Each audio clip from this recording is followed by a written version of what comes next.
Halo teman-teman semua, selamat pagi dan selamat beraktivitas. Saya Dr. Mikael Robert Marampe.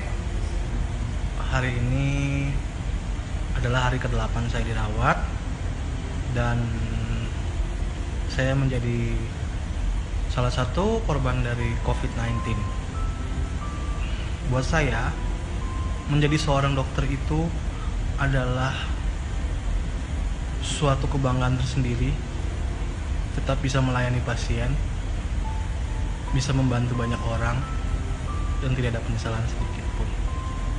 Buat teman-teman semua di garda terdepan, tetap semangat dan wajib menggunakan APD yang lengkap.